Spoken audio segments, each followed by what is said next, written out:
उनको अपने राष्ट्र की आर्थिक नीति को, इकोनॉमी को, अर्थतंत्र को सुदृढ़ करने के लिए चुना गया है, ना कि भारत के अर्थतंत्र को सुदृढ़ करने के लिए चुना गया है। तो ऐसा नहीं होता है कि ऐसे लोगों को अचानक से भारत हमारा देश है उनकी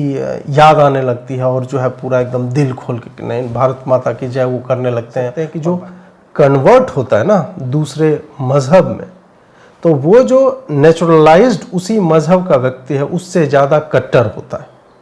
वही बात मुझे लगता है यहाँ पर भी साबित होती है कि जो वो उतने हिंदू हैं जितने कि आप एक तरह से राहुल गांधी हैं, कि वो शिव भक्त बन जाते हैं, वो गंगा पुत्र बन जाते हैं कभी कभार, कभी जो है वो राम भक्त बन जाते हैं, और कभी लिंगायत में जाके सारे धर्म के आचरणों की, व्यवहारों की, परंपराओं की तिलांजलि दे देते हैं। अगर ऋषि सुनक को प्राइम मिनिस्टर का चेहरा बना के इंग्लैंड में इलेक्शन हो जाए, हार जाएगा वो, क्योंकि ऐसी सोसाइटीज़ कभी भी जो वाइट मेंस बर्डन का के कि हम श्वेत लोग हैं, हमारे ऊपर यह बर्डन है गॉड ने दिया है कि हम पूरी दुनिया को सभ्य बनाएं, तो वो जो एक डीप रूटेड हेट्रेड आप कह सकते हैं, घृणा कि अश्वेत जितने भी हैं वो हीन हैं, गुलाम हैं, वो दासत्व के लिए ही बने हैं। तो वैसे समाज में डायरेक्ट इलेक्शन से आप ऋषि सुनक को प्रधानमंत्री नहीं बना सकते। ऋषि सुनक जो है एक पॉलिटिकल टूल है मेरे हिसाब से, उनके अपने इंटरेस्ट को फर्दर करने के लिए, उनके अपने इंटरेस्ट को अचीव करने के लिए। दोस्तों आज हम बात करने जा रहे हैं ऋषि सुनक के बारे में, जिसके प्रधानमंत्री बनने की सूचना आते ही भारतीय खेमे में, मतलब एक समूह में जो है प्रसन्नता की लहर दौड़ गई, जैसे कि भारत का कोई आदमी वस्तुतः ब्रिटेन का पीएम बन गया और पूरी ये बात की रिवर्स कॉलोनाइजेशन हो रहा है और अब तो जो है वारे न्यारे हो जाएंगे और ये किस तरह से अच्छी बात है। मूल प्रश्न यही है कि क्या वाकई चाहे ऋषि सुनक हो, पराग अग्रवाल हो, सुंदर पिचाई हो या कमला हैरिस हो, ये लोग जब भारतीय मूल के लोग विदेशों में कुछ अच्छा करते हैं और ख़ास करके जो इलेक्टेड रिप्रेजेंटेटिव्स होते हैं उनके वहाँ के पावर की पोजीशन में पहुँचने पर क्या भारत को वाकई किसी प्रकार का लाभ होता है। सबसे पहले थोड़ा सा बैकग्राउंड बताना चाहूँगा कि ऋषि सुनक है कौन। ऑक्सफोर्ड और स्टैनफोर्ड यूनिवर्सिटी के वहाँ से इन्होंने शिक्षा प्राप्त की है और 1960 में जो है इनके माता पिता वहाँ ब्रिटेन में जाके बसे थे, वहाँ के नेचुरलाइज सिटीजन हैं। हाँ, भारतीय हेरिटेज है इनका, अपने आप को एक हिंदू कह के आइडेंटिफाई करते हैं। भगवत गीता के ऊपर शपथ लेकर इन्होंने जो है सांसद ये बने थे और इनका अभी जो है इनकी पार्टी में बहुत ही ज़्यादा वर्चस्व रहा है। ख़ास करके बोरिस जॉनसन जो 2019 में एक लैंडस्लाइड विक्ट्री के बाद इंग्लैंड के प्राइम मिनिस्टर बने थे, और उसके बाद क्या होता है कि लगभग 3 साल तक उनका चलता रहा ठीक ठाक, और बीच में ऋषि सुनक ही थे जिन्होंने डाउनफॉल जो है उनका कॉज किया था। 10 डाउनिंग स्ट्रीट जो है, जो प्रधानमंत्री का रेजिडेंस होता है ब्रिटेन में, वहाँ पे लगातार कोविड के समय में पार्टियाँ चल रही थी और देश उस वक्त लॉकडाउन और ये सब में चला हुआ था। तो ये कहीं से पता चला और फिर इन्होंने, ये चांसलर थे, वहाँ के फिनांस मिनिस्टर थे, और कोविड के समय में इन्होंने काफ़ी, मतलब एक अच्छा सा आप कह सकते हैं कि ब्रिटेन को कोविड के समय में ऐसे प्रोटोकॉल फॉलो करना कि बाहर से आने वाले लोगों के साथ क्या किया जाए, किस इन्होंने एक पूरी योजना बनाई थी, जिसके कारण ब्रिटेन ने कोविड में जो भी नियंत्रण पाने में थोड़ी बहुत सफलता हासिल की। तो उसमें कहा जाता है कि ऋषि सुनक का बहुत बड़ा हाथ था। उसके बाद क्या हुआ कि ये पहले एक इम्पॉर्टेंट कैबिनेट मिनिस्टर थे जिन्होंने त्यागपत्र दे दिया कैबिनेट से, और उसके बाद कई लोगों ने त्यागपत्र दे दिया, मंत्रियों ने, बोरिस जॉनसन की कैबिनेट से। और इसके बाद क्या हुआ कि कॉन्फिडेंस जो है, एक प्राइम मिनिस्टर में कॉन्फिडेंस टूटता चला गया और फिर उन्हें अंततः स्वयं भी त्यागपत्र देना पड़ा। और उसके बाद फिर इस तरह के अंदाजे कयास लगाए जाने लगे कि अब जो है ऋषि सुनक हों या लिज ट्रस थी और 3-4 लोग प्राइम मिनिस्टरशिप की दौर में जो है आगे हैं। ब्रिटेन में क्या होता है, थोड़ा सा यह भी बताना चाहूँगा कि अगर एक पार्टी को मान लीजिए, जैसे भाजपा यहाँ पे मेजॉरिटी है, तो यहाँ पे संसदीय दल का नेता, सांसद जो होते हैं वो चुन लेते हैं कि ये हमारे प्राइम मिनिस्टर बनेंगे। ब्रिटेन में थोड़ा अलग है कि जिस पार्टी का है तो सबसे पहले तो आपको कम से कम एक थ्रेशोल्ड होता है कि इतने मेंबर ऑफ पार्लियामेंट यानी सांसदों का समर्थन आपको चाहिए, और अगर आपने उसको पूरा कर लिया तो आप जो है भाग ले सकते हैं पीएम बनने की रेस में। तो ये इंटरनल बैलेट सिस्टम एक तरह से कर सकते हैं। तो 4-5 लोग मान लीजिए कि 100 लॉ मेकर्स की या 80 की इनको मिल गई है, समर्थन इनको मिला है। तो उसके बाद फिर क्या होता है कि उनमें से राउंड ऑफ वोटिंग होता है। पहले राउंड में सबसे कम किसको आया तो वो हट जाएगा, ऐसे करके चलता रहता है। फिर अगर लगता है कि आवश्यकता है तो फिर मेंबर जितने भी हैं उस पार्टी के सबकी वोटिंग होती है, और उसके बाद जिसको सबसे अधिक वोट आते हैं वो जाकर प्रधानमंत्री बनता है। यही मोटे तौर पे इसी तरह की होती है। तो पिछली बार जो है ऋषि सुनक को सांसदों का समर्थन तो अधिक था, लेकिन जब पार्टी के सदस्यों की बात आई तो लिज ट्रस चूंकि व्हाइट है और ऋषि सुनक ब्राउन है, तो इसमें क्या होता है कि एक वहाँ की जो सोसाइटी है वो इस तरह से नहीं चलती कि सर्वसमावेशी फलाना ढिमका, ठीक है कि सांसद बना देंगे माइनॉरिटी वालों को, आपको मेयर बना देंगे, लेकिन प्राइम मिनिस्टरशिप सौंपने की जब बात होती है तो उसमें इन्होंने एक्सपर्टीज़ नहीं देखी कि ऋषि सुनक ने क्या किया है। उन्होंने ये देखा कि ये वाइट है और ब्रिटिश है, ब्रिटिश तो सुनक में, लेकिन वाइट ब्रिटिश होना और क्रिश्चियन होना वो जो है मायने रखता है, तो वो लिज ट्रस को दे देते हैं सत्ता। और फिर क्या होता है कि 45 दिनों में इनके कुछ आर्थिक नीतियां ऐसी थी जिसके कारण ब्रिटेन की फिनेंशियल मार्केट में एकदम तबाही मच गई, और फिर उनके भी कुछ मंत्री जो है कुछ उल्टा सीधा बोलने भी लगे, और जो फ्री ट्रेड डील भारत के साथ होने वाली थी वो नहीं हो पाई दिवाली तक, और दिवाली से एक दिन पहले जो है उन्होंने 45 दिन के कार्यकाल के बाद उन्हें त्यागपत्र देना पड़ा। फिर क्या होता है कि जब त्यागपत्र दे दिया तब आया कि फिर अब उसी तरह से होगा कि और कितने लोग अब प्राइम मिनिस्टर बनना चाहते हैं। तो पहले तो ऐसी ध्वनियाँ आई कि भाई बोरिस जॉनसन भी दोबारा प्राइम मिनिस्टर बनने की दौड़ में शामिल है, एक पेनी मडोक करके थी वो थी, तो 4-5 लोग थे। लेकिन फिर बात ये हुई कि अगर ये इन फाइटिंग चलती रही कि सब आदमी को प्राइम मिनिस्टर ही बनना है और पार्टी भी स्टेबल है, अनस्टेबल हो जाएगी और राष्ट्र तो अभी इकोनॉमिक क्राइसिस से जूझ ही रहा है, तब यह बात हुई कि बोरिस जॉनसन ने कहा कि मैं पार्टी के हित का ध्यान रखते हुए हम चाहते हैं कि एक यूनानिमस कैंडिडेट बने और मैं अपना नाम वापस लेता हूं। फिर पेनी का नाम चलता रहा कि ये शायद रेस में है और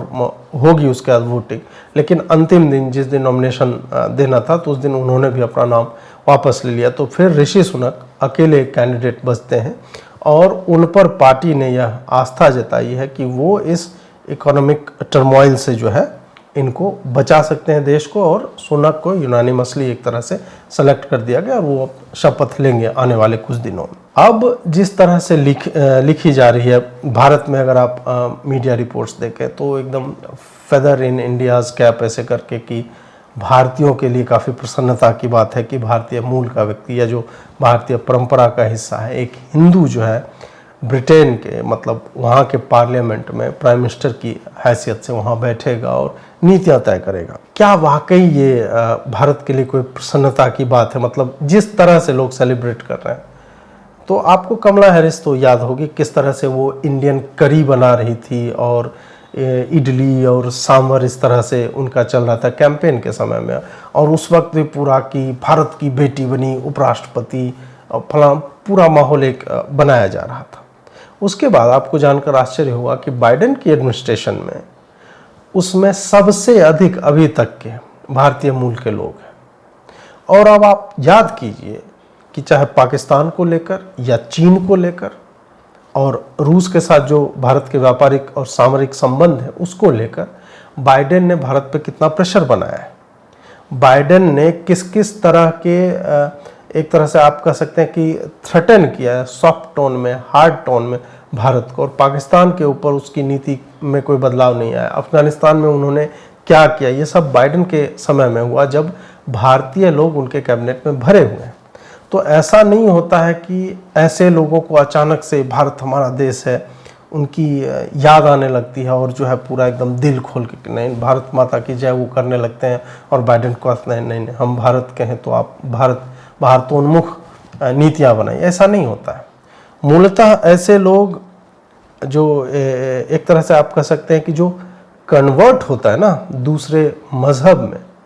तो वो जो नेचुरलाइज्ड उसी मजहब का व्यक्ति है उससे ज़्यादा कट्टर होता है। वही बात मुझे लगता है यहाँ पर भी साबित होती है कि जो भारतीय लोग जो उधर के हैं, और ये मैं एक सामान्य बात कर रहा हूँ, मैं ऐसा नहीं कर रहा हूँ कि जितने भी भारतीय विदेशों में रह रहे हैं और नागरिकता ले लिया सब मतलब बर्बाद है, भारत को भूल गए, नहीं नहीं।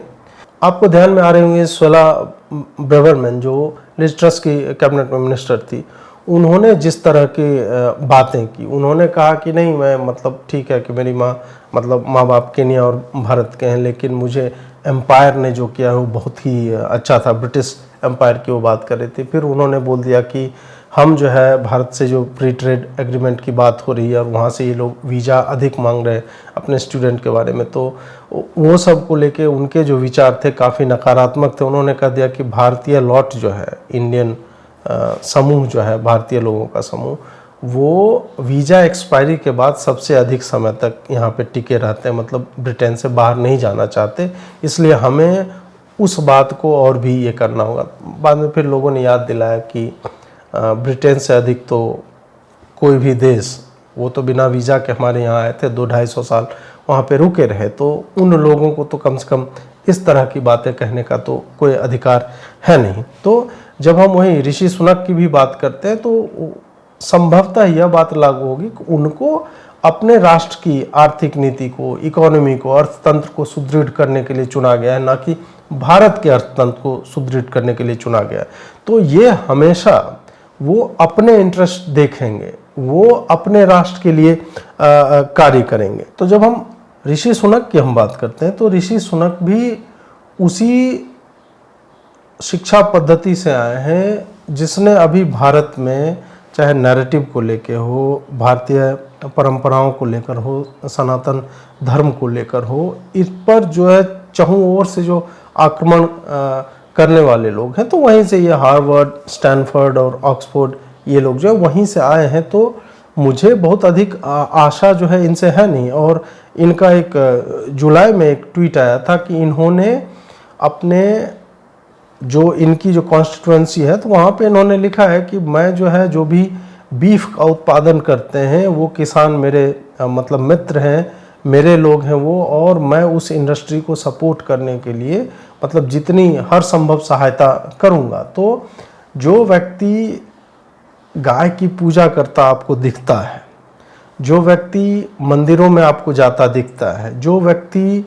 आपको दीपावली के समय में स्वास्तिक चिपकाता दिखता है और शुभ दीपावली अपने घर के बाहर लिखता है, वो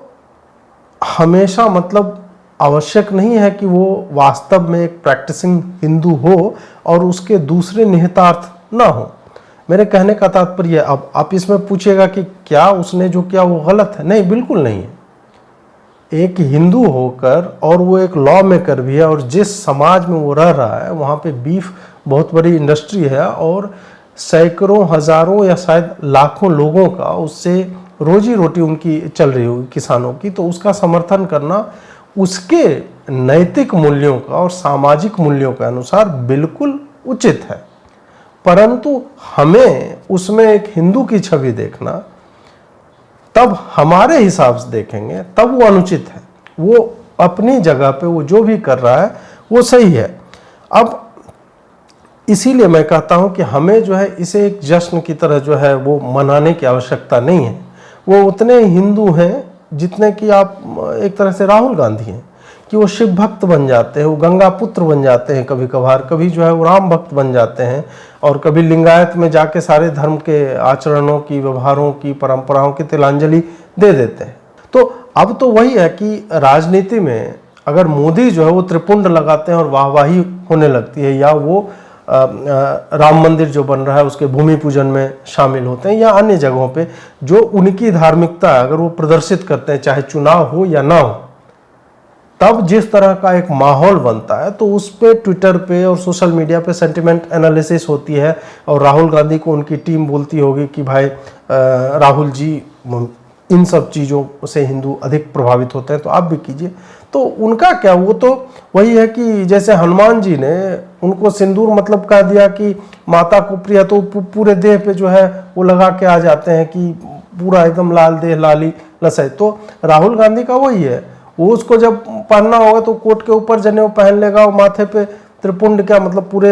सर पे मान लीजिए हल्दी चंदन उपटन लगा के वो घूमने लगेगा, क्योंकि उसको किसी टीम ने इस तरह से कहा है। तो ऋषि सुनक का भी आप उसी तरह से आप देखिए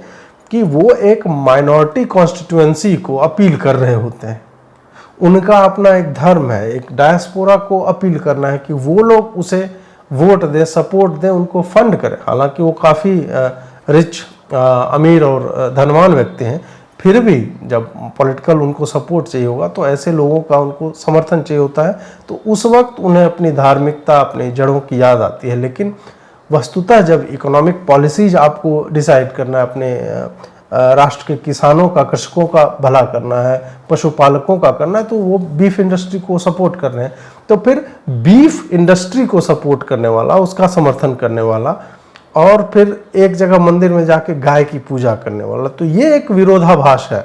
ये शायद पर्सनल बनाम प्रोफेशनल कह के अब जस्टिफाई कर दिया जाएगा, लेकिन मुझे नहीं लगता है कि मैं इस चीज़ को उस तरह से देख के कि एक हिंदू प्रधानमंत्री बन गया और बड़ा प्रसन्न हो जाऊंगा। बीफ वहाँ का मूल भोजन है इंग्लैंड का, और वहाँ के कृषकों को, पशुपालकों को समर्थन देना इनकी व्यवस्था है, और इसलिए उस कारण से मैं उन्हें हिंदू मानने की मतलब भूल नहीं करने वाला। अब देखिए कि ट्रेड डील जिसके बारे में पूरा चल रहा है कि ऋषि सुनक आ गए हैं और दिवाली को ही लिज ट्रस के साथ या बोरिस जॉनसन है उनके साथ ट्रेड डील की बातें हो रही थी कि हम भारत और इंग्लैंड के बीच फ्री ट्रेड डील करेंगे। फ्री ट्रेड क्या होता है कि मूलतः अभी जैसे इंग्लैंड जो है स्कॉच है, विस्की है, वो एक्सपोर्ट करता है भारत को, तो उस पर 100 से 150% तक का इंपोर्ट ड्यूटी लगता है। मतलब 100 रुपये की अगर बोतल है तो आपको 100 + 100 या 150, 250 रुपये में जाके मिलेगी। उसी तरह भारत चाह रहा है कि उधर से जैसे आम आ गए, ड्राई फ्रूट्स आता है, जेम्स आता है, अनकट पॉलिश ज्वेलरी आती है, उस तरह की चीज़ें, आभूषण हैं, तो वो सब जब इंग्लैंड में आते हैं तो उस पर भी ये लोग भी हैवी ड्यूटी चार्ज करते हैं। तो उससे क्या होता है कि वो चीज़ महंगे होते हैं, बिक्री कम होती है। अगर फ्री ट्रेड हो जाए और दोनों देश, अभी जो है $19 बिलियन जो है पिछले साल का डेटा है, माफ़ कीजिएगा $16 बिलियन पिछले साल का डेटा है, आपस में आदान प्रदान का ट्रेड जो है दोनों का, और ये 2030 तक $100 बिलियन तक ले जाने का लक्ष्य रखा था। और मोदी और प्राइम मिनिस्टर जॉनसन ने जब उस वक्त तत्कालीन प्रधानमंत्री थे तब इन्होंने कहा था कि 2-3 चीज़ें, मतलब मूल, ये तो एक फ्री ट्रेड कर देना है कि import export duty most of the जितने भी आइटम्स हैं, सर्विसेज हैं, गुड्स हैं, तो उस पर जो है हम हटा दें। भारतीय चाह रहे हैं कि हमें स्टूडेंट्स को, हमारे को वीज़ा दो। इंग्लैंड वाले को विस्की सस्ती बेचनी है कि हमारे यहाँ उत्पाद होता है, भारत में कंजम्पशन है तो हम बेचना चाहते हैं। मेडिकल इक्विपमेंट्स का एक्सेस चाहिए, फिर सर्विसेज के प्रोफेशनल्स हैं, इंजीनियरिंग प्रोडक्ट्स हैं, बहुत सारी तरह की चीज़ें हैं। तो इन दोनों के आयात निर्यात में दोनों ही राष्ट्र अपने अपने अर्थव्यवस्थाओं के लिए कि उनकी बेहतरी हो सके, हमारा एक्सपोर्ट बढ़े, ये भी चाहते हैं उनका एक्सपोर्ट बढ़े, मैन्युफैक्चरिंग गुड्स जो हैं अधिकतर इन दोनों में आदान प्रदान होता है। तो ये एक बूस्ट मिलेगा वहाँ की अर्थव्यवस्था को और हज़ारों रोजगार जो है जनरेट होंगे उससे। तो उसके लिए चल रहा था कि 24 को जो दिवाली थी 24 अक्टूबर को, तब एक फ्री ट्रेड एग्रीमेंट कर देंगे। तो ये लिज ट्रस के लिए, जो पिछले प्रधानमंत्री थी, उनके लिए एक बहुत बड़ी बात होती कि इन्होंने, इनकी कैबिनेट ने वो पूरा डिज़ाइन किया। वस्तुतः किया तो था जॉनसन की ही कैबिनेट ने, लेकिन उसको बढ़ाते हुए, उसको आगे ले जाते हुए इन्होंने एक अच्छा कार्य किया और देश को एक दीपावली के अवसर पर तोहफा दिया है, गिफ्ट दिया है। अब क्या हुआ कि इससे बेनिफिट कौन करेगा? देख, भारत की अर्थव्यवस्था, अभी हम देख रहे हैं कि कोविड आ गया, उसके बाद हमने आत्मनिर्भर भारत और तमाम तरह की योजनाएं बनाई, जिससे अभी भी एक तरह से कह सकते हैं कि वैश्विक मंदी के दौर में भी भारत जो है शील्डेड है। डॉलर के मुकाबले रुपया आप कहेंगे कि बढ़ रहा है, लेकिन डॉलर के मुकाबले आप अन्य करेंसीज को देखेंगे कि युआन का क्या हाल है, येन का क्या हाल है, रूबल कहाँ गया, पौंड कहाँ जा रहा है, यूरो कहाँ जा रहा है, तब आपको लगेगा कि नहीं, भारत एक सशक्त स्थिति में है। और डॉलर क्यों स्टेबल है और आगे डॉलर के साथ क्या होने वाला है वो 6 महीने में हमें पता चल जाएगा। तो उसमें बहुत ज़्यादा घुसने की आवश्यकता नहीं है कि मतलब इकोनॉमी बर्बाद हो गई, डॉलर के जो रेट है उसके मुकाबले भारत 83 रुपया तक चला गया भारतीय रुपया। तो ये सारी चीज़ें एक अलग हैं और उसको आपको एक लॉन्ग टर्म में देखना पड़ेगा, और बाकी वैश्विक करेंसी जो है वो किस तरह से परफॉर्म कर रही हैं उसको भी आपको देखना पड़ेगा। तो ब्रिटेन की अर्थव्यवस्था अभी कोविड के क्राइसिस के बाद पूरी तरह से चौपट होने के कगार पर है। ग्रोथ रेट आप देखेंगे उनकी बहुत कम है, और भारत अभी भी 6-7% के वृद्धि दर के साथ बढ़ रहा है, और उसी तरह के फोरकास्ट आने वाले वर्षों में भी उसके हैं। तो भारतीय अर्थव्यवस्था जो है वो सुदृढ़ है, ब्रिटेन को अधिक, मतलब they need it more than India. तो उस कारण से ऋषि सुनक जो है एक ऑटोमेटिक चॉइस बन जाते हैं इन लोगों के लिए कि लिज ट्रस ने जो किया या उनकी कैबिनेट ने जो किया वो अचीव नहीं हो पा रहा था, या उन्होंने उल्टे सीधे जो बयान दिया सुएला ब्रेवरमैन ने, उसने मतलब एक ऑलमोस्ट हो चुकने वाली डील के समय में इस तरह की वाहियात बयानबाजी करके वो पूरा एक ड्राफ्ट प्रपोजल जो बन रहा था उसको जो है बर्बाद कर दिया। उसके बाद तो उनसे भी त्यागपत्र ले लिया गया था किसी एक नए रीजन के साथ कि उन्होंने अपने पर्सनल ईमेल से कुछ भेज दिया था। उसका रीजन कुछ और रहा होगा, क्योंकि भारतीय डिप्लोमेटिक कम्युनिटी जो राजनयिक हैं वो लोग काफ़ी इस बात से मतलब पागलपन की हद तक क्रोधित थे कि ये इसने बोल कैसे दिया। और जब दोनों राष्ट्र के डिप्लोमेट्स बात कर रहे हैं, एक ट्रेड एग्रीमेंट मतलब वहाँ तक पहुँचने की, समझौता होने की संभावना हो रही है, दिवाली उनका एक कट ऑफ डेट था, और उसके आसपास में इस तरह से एक गैर जिम्मेदाराना आप कह सकते हैं कि बयान देना कि भारतीय लोगों को नकारात्मक दृष्टि से देखना, ब्रिटिश एम्पायर को जो है उसको ग्लोरीफाई करना, तो ये सारा कांड हुआ था जिसके कारण नहीं हुआ। अब क्या है कि सुनक जब आ जाते हैं और जब वो ट्रेड डील फॉल आउट हो जाता है तो फिर हमें इस तरह से भी देखना चाहिए क्या वो एक माध्यम मात्र हैं कि एक हिंदू चेहरा दिखाकर और एक प्रो मतलब बीजेपी का जिस तरह से है उनका एजेंडा है हिंदुत्ववादी होना, और ये सब करके क्या उनको एक फ्रंट बना करके कि इंडिया के साथ ट्रेड डील करो, और अभी हमें आवश्यकता है अपने राष्ट्र की आर्थिक अर्थतंत्र को बचाने के लिए। तो उनको हो सकता है कि ये एक बस किसी तरह से, क्योंकि अब 2 ही साल और बचे हैं नए चुनाव होने में, तो अभी वो चुनाव करने की स्थिति में नहीं है, क्योंकि उनका देश ऑलरेडी एक इकोनॉमिक टर्मोइल में उससे जो है जूझ रहा है। तो ऐसे समय में ऋषि सुनक मात्र एक चेहरा हो सकता है, क्योंकि ऐसी सोसाइटीज हमने देखा है कि यहाँ पे ये एक डीपली आप कह सकते हैं कि रेसिस्ट सोसाइटी है। हिंदुओं के खिलाफ क्या हो रहा है वो ब्रिटेन में हमने देखा है, लेस्टर में भी क्या हुआ था, और कितने ब्रिटिश लोग जो है उसके सपोर्ट में आए थे।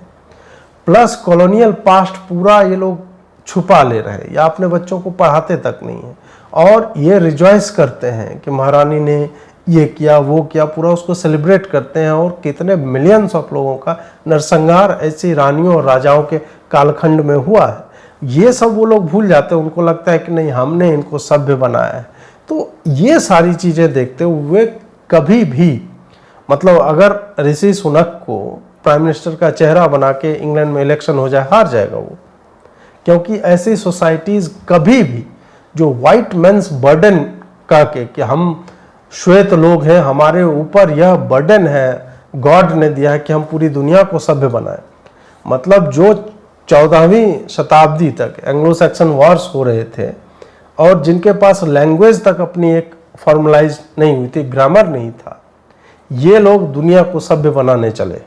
मतलब कपड़े तक पहनने की तमीज नहीं, क्या खा रहे थे, कंदमूल खाकर जीवन यापन करने वाले ये लोग भारतीय और अफ्रीकी समाजों को, जिनकी हजारों सालों की परंपरा है और एक वृहद जो है उनका विज्ञान आप कह लीजिए, वास्तु कला है, रहने का तरीका है, नगर शिल्प कला है, सब कुछ है, उनको ये लोग सभ्य बनाने जा रहे थे। तो वो जो एक डीप रूटेड हेट्रेड आप कह सकते हैं, घृणा कि अश्वेत जितने भी हैं वो हीन हैं, गुलाम है, वो दासत्व के लिए ही बने हैं। तो वैसे समाज में डायरेक्ट इलेक्शन से आप ऋषि सुनक को प्रधानमंत्री नहीं बना सकते। ऋषि सुनक जो है एक पॉलिटिकल टूल है मेरे हिसाब से, उनके अपने इंटरेस्ट को फर्दर करने के लिए, उनके अपने इंटरेस्ट को अचीव करने के लिए, ताकि ये डील किसी तरह से हो जाए और ताकि ये डील किसी तरह से हो जाए और उनकी अर्थव्यवस्था जो है डगमगा रही। मैं यह नहीं कह रहा हूं कि इसी डील पे पूरी ब्रिटेन की अर्थव्यवस्था टिकी हुई है, नहीं, लेकिन यह भी एक कंपोनेंट है कि भारत से हो गया, फिर और भी राष्ट्र हैं, और अभी खास करके यूक्रेन वॉर में इन्वॉल्व होके इन्होंने अपने पैसे उधर जो डाइवर्ट किए, बहुत सारी चीजें हैं, उन सब को मिला के उन्हें ऐसे डील्स की न सिर्फ भारत बल्कि अन्य राष्ट्रों के भी साथ उन्हें अधिक आवश्यकता है। इसलिए मुझे लगता है कि ऋषि सुनक को, या मतलब पराग अग्रवाल बन गए तो बड़ा प्रसन्न हो गए थे कि नहीं अब जो है अपना भारतीय बन गया, अब ट्विटर जो है एंटी इंडिया नहीं लिखेगा, वही चल रहा है। सबसे ज़्यादा एंटी इंडिया एक्टिविटी उस बाइडेन एडमिनिस्ट्रेशन के साथ हो रही है जहाँ सबसे अधिक भारतीय लोग उसके प्रशासन में भरे हुए हैं। तो हमें जो है इसमें बहुत अधिक जो है प्रसन्न होकर उछलकर नाचने गाने की आवश्यकता नहीं है। भगवत गीता पे शपथ ले लेना जो है वो सिर्फ यह दिखाने के लिए होता है कि माइनॉरिटीज को भी हम एक्सेप्ट कर रहे हैं। वो एक आप कह सकते हैं कि आई वॉश है, उससे अधिक कुछ भी नहीं है। ये सब मतलब सांकेतिक तौर पे ये प्रतीक हैं मात्र, और उससे अधिक कुछ भी नहीं है। इसलिए हमें मतलब it is too soon to जज, इतनी शीघ्रता से हमें निर्णय नहीं सुनाना चाहिए। चाहे मैं भी अगर कह रहा हूँ कि मुझे इसमें बहुत ज़्यादा संभावनाएं दृष्टिगोचर होती हुई नहीं दिखती हैं, फिर भी मुझे भी शायद थोड़ी और प्रतीक्षा करनी चाहिए। लेकिन अभी जो इनिशियली मैं उनके जितने स्टेटमेंट्स आए हैं, जिस तरह की उनकी नीतियाँ रही, उन सब को देख के और ब्रिटेन के समाज को देखते हुए मुझे लगता है कि यह कोई सेलिब्रेट करने का नहीं है। उनका राष्ट्र है, वहाँ का नागरिक है, वह उनकी परंपरा का है, तो वो उसके हिसाब से कार्य करेगा। सिर्फ नाम जो है ऋषि मुनि रख लेने से वो भारतीय परंपराओं का जो है संवाहक जो है वो नहीं हो जाता। तो हमें उसी तरह से देखना चाहिए। आपको ये वीडियो कैसा लगा कमेंट में अवश्य बताएं। जितना भी सहयोग हो सकता है हमें देते रहें, लोगों तक इस वीडियो को पहुंचाएं, व्हाट्सएप पे शेयर करें, अन्य जगहों पर भी साझा करते रहें। जुड़ने के लिए बहुत बहुत आभार। नमस्कार।